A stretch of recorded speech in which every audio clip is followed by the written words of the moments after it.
मंत्री गुलाबराव पाटील यांनी जळगावात भर सभेत भाजप विरुद्ध जाहीरपणे नाराजी व्यक्त केली। पाचोरा भडगाव विधानसभा मतदारसंघात भाजपाच्या मनात नेमका कुठला निर्धार? शिवसेनेचे आमदार किशोरप्पा पाटील यांनी आयोजित केलेल्या भव्य निर्धार मेळाव्याला भाजपाचा एकही मंत्री किंवा आमदार, खासदार उपस्थित नव्हते। भाजपचे स्थानिक कार्यकर्ते आणि पदाधिकारी देखील या मेळाव्यास उपस्थित नव्हते। या कार्यक्रमाचे मंत्री गिरीश महाजन, केंद्रीय राज्यमंत्री रक्षा खडसे त्यांच्यासह जिल्ह्यातील आमदार, खासदारांना निमंत्रण देण्यात आलेले होते। मात्र या सर्वांनी या निर्धार मेळाव्याकडे पाठ फिरवल्याने भर सभेमध्ये मंत्री गुलाबराव पाटील यांनी खंत व्यक्त केली आहे। मी निश्चितपणाने भाषणात देखील या संदर्भात बोललो आहे। वरिष्ठांकडे आजच्या मेळाव्यात जे घडलं आहे या गोष्टी मी मांडणार आहे। युतीमध्ये अशा गोष्टी घडता कामा नये, याचा परिणाम हा संपूर्ण महाराष्ट्रावर होईल।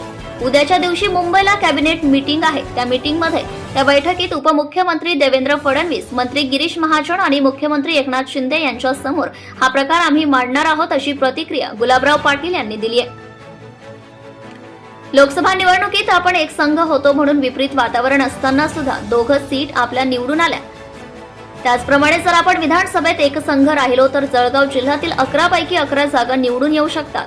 मात्र आपल्यात फूट असणं हे आगामी विधानसभा निवडणुकीच्या पार्श्वभूमीवर नुकसानीचे आहे, अशी भूमिका गुलाबराव पाटील यांनी मांडली आहे।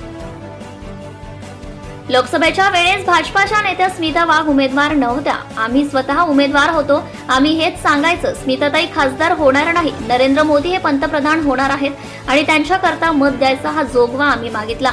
माझ्या मतदारसंघांमध्ये 63,000चा लीड दिला। किशोरप्पा पाटलांच्या मतदारसंघात लीड दिला।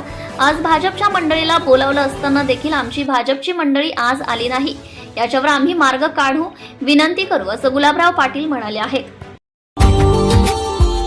Subscribe now and press the bell icon. Never miss an update.